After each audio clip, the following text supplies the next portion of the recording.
Ketika ada pertanyaan, seberapa pentingkah ilmu filsafat atau filsafat ilmu itu?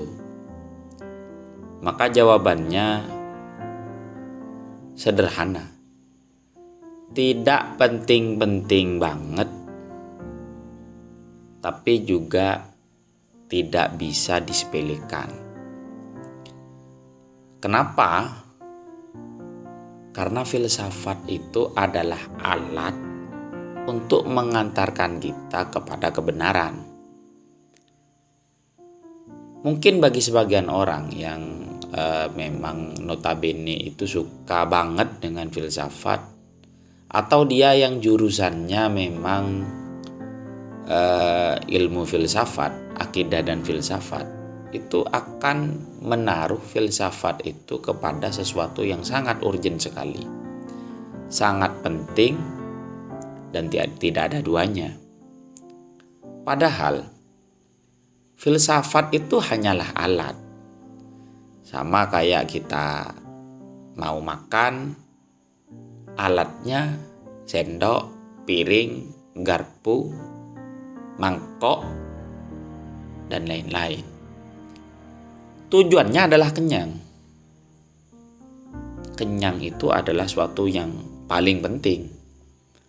Tapi kita tidak boleh juga menafikan bahwa alat itu juga nggak penting. Tapi lawong namanya alat. Alat ya hanyalah alat. Tapi tanpa alat kita tidak bisa mencapai tujuan itu. Nah, filsafat itu posisinya sama seperti alat tersebut. Kalau kita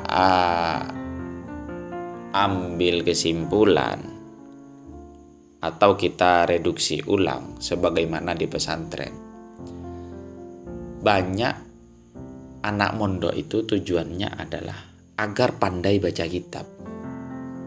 Akhirnya mereka belajar yang namanya ilmu nahwu, ilmu shorof, dan lain sebagainya. Padahal itu adalah ilmu alat. Jadi kalau tujuan mondok hanya mempelajari alat,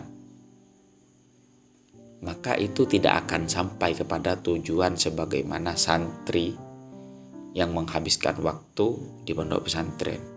Kenapa? Karena mereka hanya belajar alatnya, padahal tujuannya bukan itu. Ilmu nahwu dan shorof di pondok pesantren yang banyak didefinisikan sebagai ilmu alat, itu adalah alat untuk memahami kitab kuning atau Al-Quran yang memang berbahasa Arab. Karena di Indonesia memang kita itu rata-rata berbahasa dengan bahasa ibu, kemudian paling tidak paham dan mengaplikasikan dengan bahasa Indonesia. Jadi untuk memahami agama Islam yang berbahasa Arab, ya kita harus menggunakan alatnya, yaitu ilmu nahwu dan shorof. Namun ketika tujuannya hanya itu, maka selesai sampai di sana. Artinya tujuan awal yang kita memang mondok untuk memahami apa itu Islam belum tersampaikan. Kenapa? Karena kita hanya terpaku pada alatnya. Padahal enggak demikian. Ilmu alat itu untuk memahami bahasa dan gramatika Arab. Selanjutnya kita bisa memahami kitab kuning.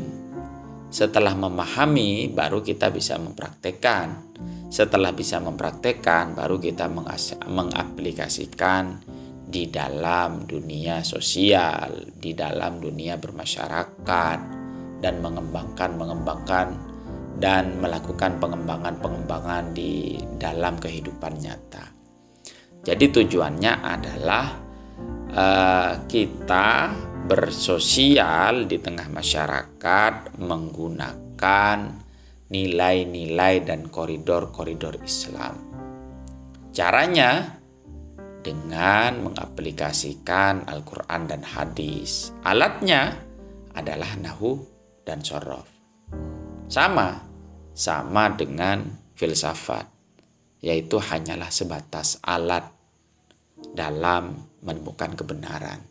Jadi bagi mereka yang mentuhankan terhadap filsafat, itu saya rasa salah. Kenapa? Karena filsafat sebatas alat dalam menemukan kebenaran. Kita menggunakan sebagai alat, namun kita juga tidak boleh menafikan bahwa filsafat itu tidak ada guna. Filsafat sangat berguna, namun hanya untuk mengantarkan kepada pola pikir yang jernih, berpikir yang sehat, dan seobjektif mungkin. Pertanyaan berikutnya, lantas bagaimana jadinya seandainya kita berpikir tidak menggunakan filsafat? Nah, ketika kita tidak menggunakan filsafat dalam berpikir, maka kita semata-mata menggunakan daya pandang, daya serap, daya pikir kita sebagai orang, bukan manusia. Berbeda, sangat berbeda antara orang dan manusia. Orang adalah jenis makhluk yang ada di muka bumi, sama seperti sapi, kerbau, harimau, dan lain sebagainya. Lantas apa yang membedakan dengan istilah manusia? Manusia di dalam gramatikal bahasa Arab disebutlah dengan al-insan. Al-insan itu berasal dari kata nisyan yang artinya lupa. Orang yang lupa sebenarnya karena dia berpikir. Orang yang berpikir dapat menimbang mana yang maslahah bagi dia, yang baik bagi dia, yang buruk bagi orang lain, yang jelek bagi orang lain, yang mana hak dia, yang mana hak orang lain, yang mana perilaku dapat merugikan orang lain, menguntungkan diri sendiri, dan mengolahnya, bahwa apa yang dirasakan orang lain sewaktu-waktu bisa kita rasakan, dan apa yang kita rasakan juga bisa dirasakan orang lain. Nah, proses yang seperti ini adalah proses atau cara berpikir filsafat. Ketika orang tidak menggunakan daya pikir ini, maka dia jauh dari kata yang namanya manusia. Di dalam konsep Jawa, cara berpikir seperti ini disebut dengan filsafat kejawen. Lebih tepatnya sawang sinawang. Saya melihat diri kamu sebagaimana saya memperlakukan diri saya. Saya juga memperlakukan diri saya sebagaimana Anda memperlakukan saya.